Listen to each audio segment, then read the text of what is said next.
Olá, meus irmãos, que a paz do Mestre Jesus esteja em nossos corações. Vamos continuar o estudo do Livro dos Espíritos a partir da questão 614.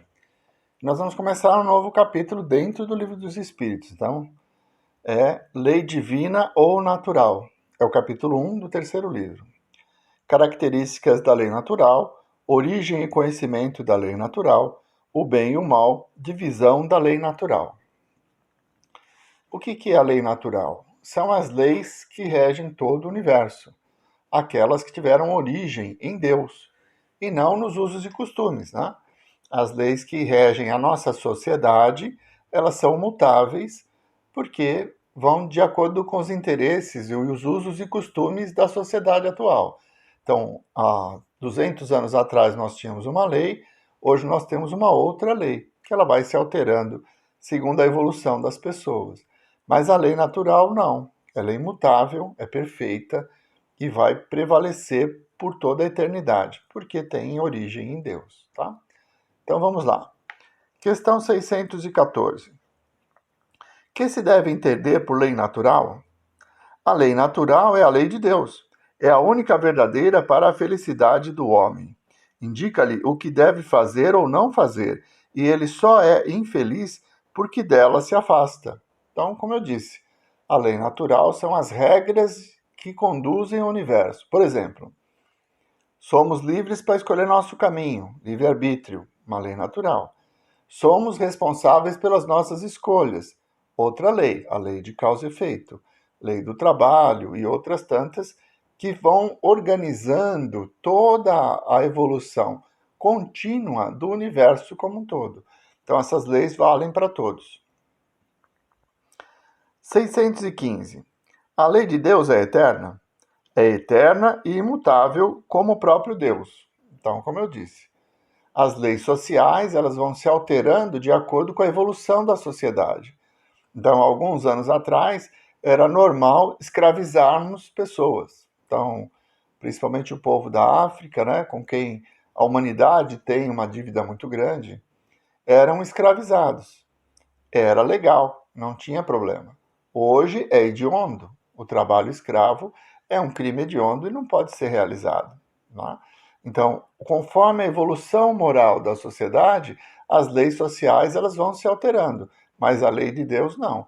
Essa prevalece, sempre, por toda a eternidade. 616. É possível que Deus haja prescrito aos homens, em certa época, aquilo que lhes proibiria em outra época? Deus não se engana. Os homens é que são obrigados a modificar suas leis, por serem imperfeitas. Mas as leis de Deus são perfeitas. A harmonia que rege o universo material e o universo moral se baseia em leis estabelecidas por Deus desde toda a eternidade. Então é aquilo que eu disse na questão anterior. A lei de Deus é imutável. A lei dos homens, não. Ela vai se adaptando aos usos e costumes e de acordo com a evolução dos espíritos. Então, a grande maioria dos espíritos evolui para um certo patamar, se aproximam, as leis sociais vão se aproximar das leis divinas, mas estas são imutáveis e são perfeitas. 617. Qual a abrangência das leis divinas? Referem-se a alguma outra coisa além da conduta moral? Todas as leis da natureza são leis divinas, visto que Deus é o autor de todas as coisas. O sábio estuda as leis da matéria, o homem de bem estuda e pratica as leis da alma. Então, tudo se encadeia num universo perfeito de constante evolução. Mundos são criados e pela ação de Deus e seus propósitos, que vão organizando as estruturas para que haja possibilidade material para que haja evolução moral. Então, há milênios, milhões de anos atrás, o sistema solar se formou se desprendendo do Sol. Eles atendem uma lei natural que está relacionada com a física. Todo esse equilíbrio das galáxias, né, dos sistemas solares que unidos formam galáxias, das galáxias em relação a outras galáxias. Todo esse equilíbrio ele está relacionado com uma lei divina. Deus é o criador de tudo. E ele trouxe esse equilíbrio, né? Senão seria um caos. Você já imaginou se os planetas estivessem livres dentro da própria Via Láctea, né? Que tem inúmeros sóis, e eles resolvessem colidir uns com os outros? Não haveria estabilidade para a evolução. Assim como dentro do nosso planeta a natureza se renova e se organiza de uma forma coesa, harmônica, tudo no universo é regido por essa mesma lei, que é a criação divina. Então, tudo está vinculado à lei de Deus. 617A.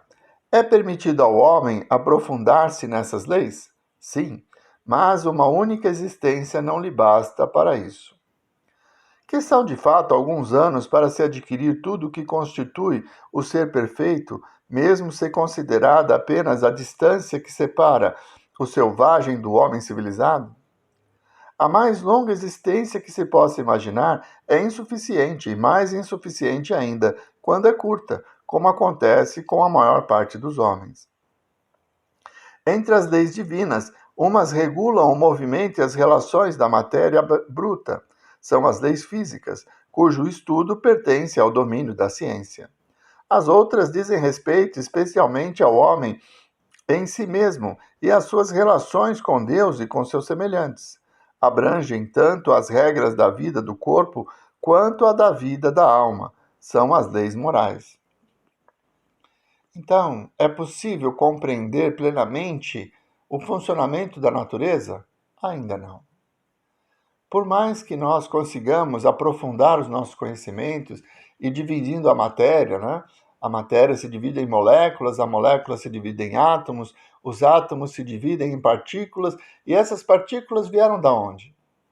Então, a ciência não consegue, não tem meios para chegar na profundidade das leis naturais, de conhecer plenamente a matéria. Mas é porque o nosso grau evolutivo não permite. Imagine se nós já tivéssemos adquirido o conhecimento que Jesus já tinha quando caminhou entre nós e fôssemos capazes, pela força do nosso pensamento, em transformar água em vinho, em transformar a matéria física orgânica doente em saudável. Como seria? Quais as atitudes que nós teríamos com esse poder? Então, nossa evolução moral não nos permite ainda acesso a esse conhecimento, que vamos adquirir à medida que evoluímos moralmente. Quando o amor for o nosso principal objetivo, como foi o de Jesus, então teremos acesso a isso, porque Jesus não teve vantagem, não se colocou numa postura superior ou impôs a sua vontade porque tinha essa capacidade. Imagine se nós pudéssemos transformar ferro em ouro. O que ia acontecer? Nós íamos produzir riquezas, porque o nosso egoísmo, a nossa vontade de sermos melhores, nos levaria a isso. Ao invés de curar pessoas, nós íamos alimentar o nosso ego, construindo um mundo confortável, nos colocando acima dos demais. Então, nós não temos acesso a todo o conhecimento porque ainda não evoluímos moralmente o suficiente para ter esse acesso. À medida em que nós formos nos aproximando do Evangelho, da sua prática de caridade, de amor, de perdão, aí nós vamos ter acesso a alguns conhecimentos que hoje ainda nos fogem, apesar de Jesus dizer com muita convicção que nós somos capazes de fazer tudo o que ele faz e muito mais. Foi isso que ele disse aos apóstolos. Somos capazes de fazer tudo o que ele faz e muito mais. Quando? Quando atingirmos a evolução moral necessária para que possamos usufruir desse conhecimento em benefício do próximo, na prática do amor. É por isso que hoje nós ainda não temos acesso nem condições de conhecer tudo da natureza. É preciso o aprimoramento moral para que haja o acesso às transformações materiais que nós somos capazes de fazer, mas que ainda somos impedidos pela nossa ganância, pelo orgulho, enfim, pelas paixões que ainda nos governam. 618. As leis divinas são as mesmas para todos os mundos? A razão nos diz que elas devem ser apropriadas à natureza de cada mundo e proporcionais ao grau de adiantamento dos seres que os habitam. Então, essa resposta nos fala sobre o universo como um todo. Então, quando Jesus diz há muitas moradas na casa do Pai, ele está se referindo a uma mesma casa. Nós, como espíritos em evolução, vamos recebendo mundos apropriados ao nosso grau evolutivo. Então, vamos tendo acesso ao conhecimento, à transformação da matéria. Nosso próprio corpo vai se transformando à medida em que nós nos elevamos no conhecimento do amor, na prática do Evangelho. Mas não é uma lei única que controla todo o universo? Essa é a pergunta. E eu acredito que sim, que a lei é única, que Deus criou tudo de uma vez e que nós vamos adquirindo conhecimento e compreendendo essas leis à medida em que vamos nos libertando das paixões e nos tornando espíritos mais elevados, espíritos mais puros. Então, quando ele responde, a razão nos diz que elas devem ser apropriadas à natureza de cada mundo, ele pode estar se referindo especificamente ao desenvolvimento material. Então, nosso planeta tem leis específicas que geraram a botânica, os animais, a atmosfera, que são leis da física, apropriadas para a constituição de um mundo onde a vida orgânica deve prevalecer. Num mundo mais distante do Sol, em que não há os elementos para a vida orgânica, as leis que vão construir esse mundo são diferentes. Por quê? Existe uma necessidade diferente para os espíritos que lá habitam. Né? Nós já aprendemos que não há nada vazio, que todos os mundos são habitados. Porque a vida não é o corpo, mas o espírito. E o espírito não tem necessidades orgânicas. Né? Ele desencarnado, ele não precisa do ar para respirar, nem do alimento. Ele tem a luz própria e vai viver em ambientes diferentes. Então, cada um vai ter uma lei específica para o desenvolvimento da vida. A vida de espíritos encarnados naqueles mundos vão ter uma constituição diferente, por causa do grau evolutivo de cada um. Então é nesse sentido que ele coloca. A razão nos diz que ela deve ser apropriada à natureza de cada mundo. Quer dizer, as condições são perfeitas pelo grau evolutivo dos espíritos que lá habitam. Então, como aqui na Terra, são espíritos em provas e expiações, que precisam de corpos mais pesados, que precisam passar pelas as agruras da doença, ainda do nascimento, da infância prolongada e depois da decrepitude, né? Quando a velhice vem deteriorando os nossos corpos, nós, como espíritos, precisamos dessa experiência. Então, as leis que regem o nascer, crescer e morrer deste mundo são diferentes das leis que regem o nascer, crescer e morrer de um mundo onde espíritos são mais elevados e menos materializados. É nesse sentido que o Espírito vem nos informar.